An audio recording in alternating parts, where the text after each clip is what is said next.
sampah sembarangan. Udah tahu sampah biang masalah, buang sampah pada tempatnya lah. Iya ya, kalau bukan kita, siapa lagi? Ayo kita buat Jakarta jadi bersih.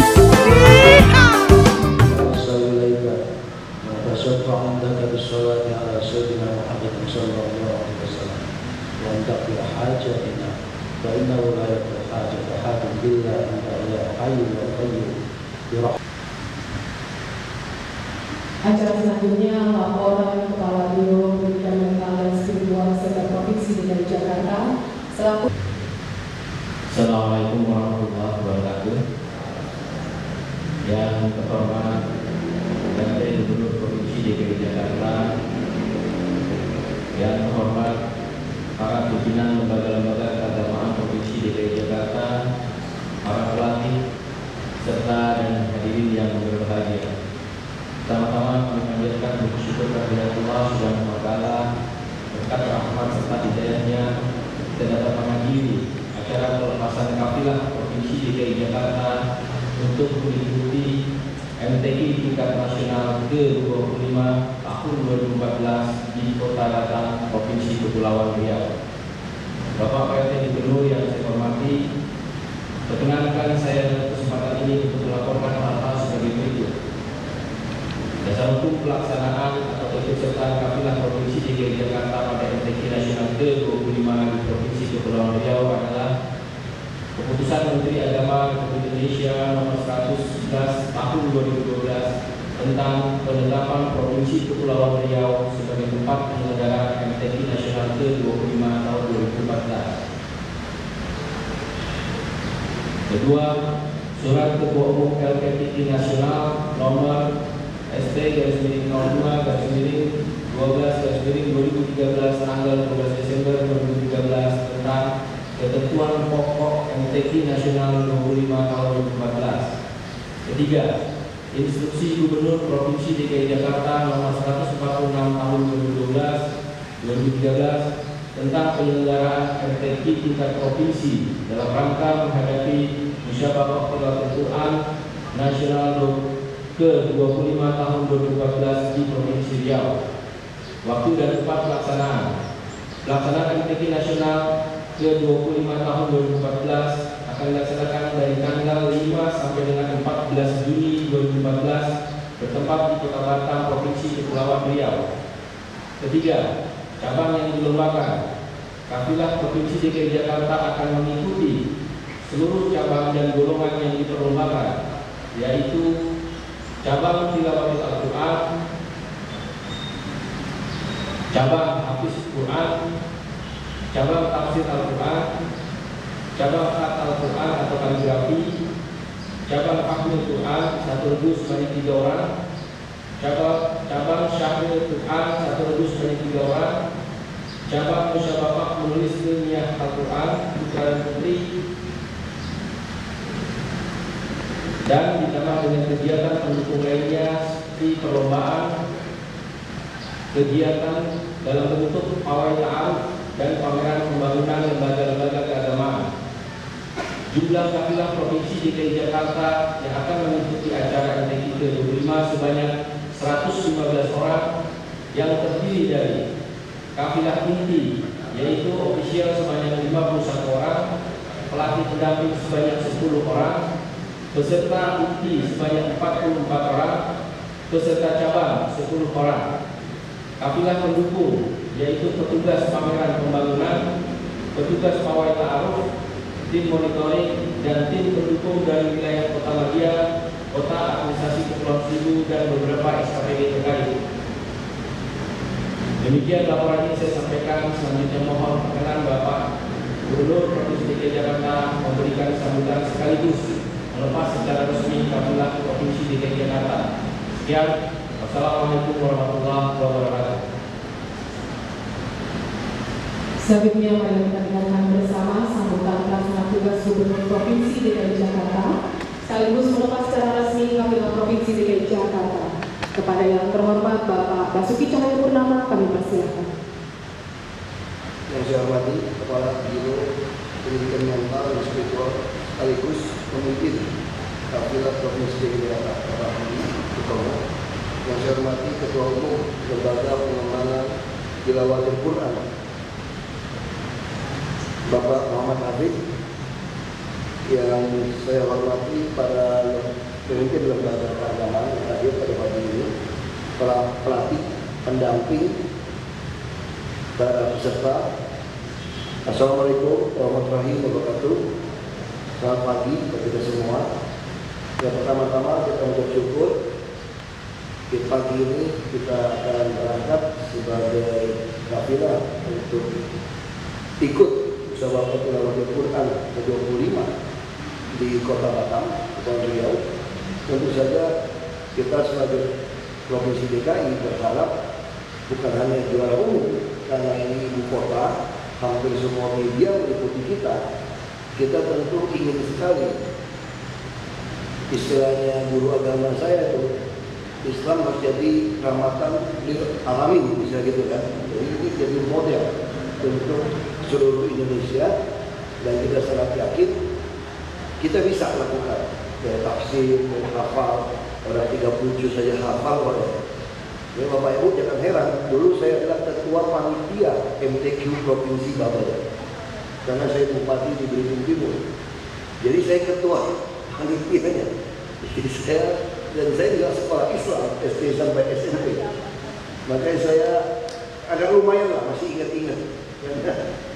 Hanya masalahnya di mana? Banyak sekali pemimpin agama kita, terutama pemimpin politik, itu kadang-kadang menafsirkan ayat-ayat suci itu bukan untuk rahmatan lil alamin, tapi hanya untuk kelompok tertentu. Mereka kadang-kadang sesama Islam saja bisa ribut. Saya jadi bupati pusing. Pusingnya kenapa? LDII itu lembaga dakwah Islam Indonesia. Itu seingat saya dari zaman bapak saya itu bentukan Golkar sebetulnya. Partai Golkar lah yang akan sponsor itu sebetulnya waktu Pak Harto. Lalu sekelompok orang di tempat saya itu tidak diizinkan mereka membangun masjid. Padahal dia bangun masjid di ujung. Ya saya bantu saja bangun masjidnya. Itu jadi persoalan. Nah tetapi ada juga kelompok yang lain mau datang, kelompok masjid juga tidak terima. Nah ini sama, saya kira hampir semua agama kalau kita tafsirkan menurut kehendak kita, masalahnya. Nah saya tentu berharap sekali sebagai ibu kota provinsi sebagai ibu kota Republik Indonesia ini, kita betul-betul menjadi juara umum. Kita jadi model gitu, model kata Gus Dur, model yang itu tadi, yang rahmatan lil alamin tadi gitu ya. Makanya Gus Dur ingin sekali waktu itu mendukung saya jadi gubernur di Babel. Nah ini kalau Gus Dur masih hidup, minimal saya sudah PRT gubernur, pasti beliau senang. Karena itu yang Gus Dur ingin lakukan waktu saya di Bangka Belitung, kampanye, naik pesawat, balik cuci darah lagi, balik lagi. Ini seminggu 2 kali cuci darah, itu masih kampanye. Itu yang saya lihat betul-betul Islam itu di Gus Dur seperti itu gitu. Tapi kalau yang bukan seperti itu kita jadi ngeri kan. Islam nggak seperti itu. Saya SD, SMP, saya memimpin masyarakat Muslim 93% lebih timur. Jadi bisa rasakan bagaimana suasananya.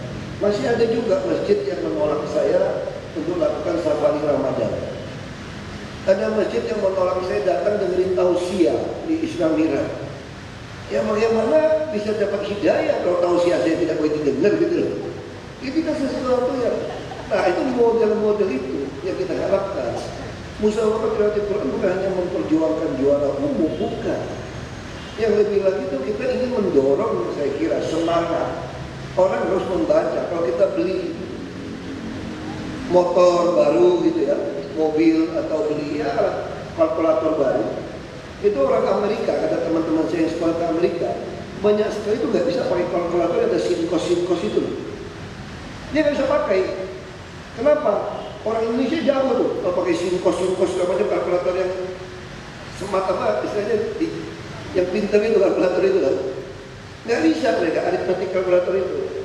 Kenapa? Karena dia nggak pernah mau baca buku petunjuk pemakaian, manual booknya. Nggak pernah dibaca. Ya kamu yang nggak bisa pakai produk itu secara sempurna. Saya kira umat manusia kalau mau pakai dia sebagai manusia secara utuh, walaupun tidak bisa sempurna kita, dia harus belajar manual booknya, buku petunjuk manusia, yaitu ya kitab suci, salah satu yang Al-Quran. Nah, saya sangat bangga sekali di kampung saya dulu, Belitung Timur, ada anak yang memenangkan hafal 28 juz. Ya lombanya sampai itu aja dulu. Ya itu satu hal yang membanggakan, tidak mudah bisa menghafal. Nah, saya juga ada bicara dengan yayasan yang dipimpin dari Pak Sihab ya, Boleh Sihab. Itu ternyata banyak sekali anak pesantren bisa menghafal sampai 30 juz, tidak bisa menafsirkan. Dan beberapa dari mereka tuh ada yang jadi tukang parkir sekarang di Jakarta. Nah, ini kita lagi pengen ini harus jadi ustadz, jadi yang memberikan tausiah yang baik kalau dilengkapi. Pasti itu dari Pak Budi, itu harus dilengkapi. Kita umat muslim terbesar. Kalau sampai umat muslim terbesar kita buta atau diselewengkan penafsiran, sakit dan sedih pada pemimpin negara ini yang ingin, kalau kita melihat dari terutama dari bapak kakeknya Gus Dur ya, mungkin beliau akan sedih sekali kalau Islam tidak menjadi rahmatan lil alamin tadi. Nah, itu harapan kita. Ya, sekali lagi kami sudah doa supaya selamat dalam perjalanan pergi, selamat di sana maupun pulang. Ya, jaga kesehatan, terutama suara ini. Jangan lihat di Batam banyak panggang ikan, banyak. Ya, saya orang pulau kan, jadi kan banyak bekas arang gitu loh. Hati-hati itu. Makan terlalu pedas, karena mau makan panggang ikan, makanan ikan, sop ikan semua di Batam. Kalau terlalu pedas nanti mempengaruhi suara. Habis selesai baru makan enak di situ ya. Jadi kepala jadi jangan pergi udah makan enak. Kita 8 sampai 14 ini terlalu panjang waktunya. Saya kira itu dengan memanjatkan doa dari Allah Subhanahu Wa Taala, maka kafilah musabaqah Al-Quran yang sedang berangkatkan resmi saya lepas ke Kota Batam.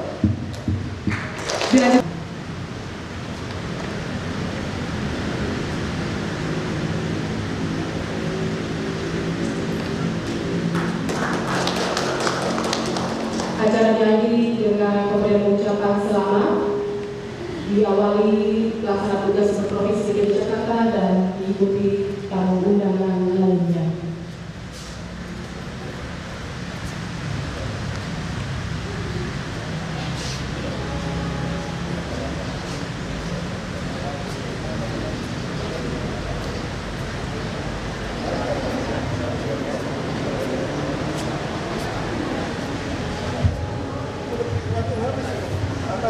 Dan setelah mengucapkan selamat, mohon kepada Bapak Pelaksana Tugas Provinsi DKI Jakarta untuk berfoto bersama para wakil Provinsi DKI Jakarta.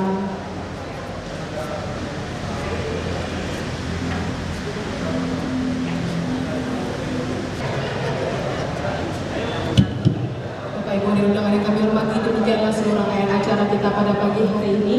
Atas perhatian kami mengucapkan terima kasih. Wabillahi taufiq wal hidayah. Wassalamualaikum warahmatullahi wabarakatuh.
tim tiap Jumat di sini.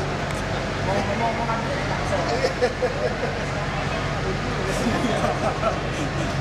ya mau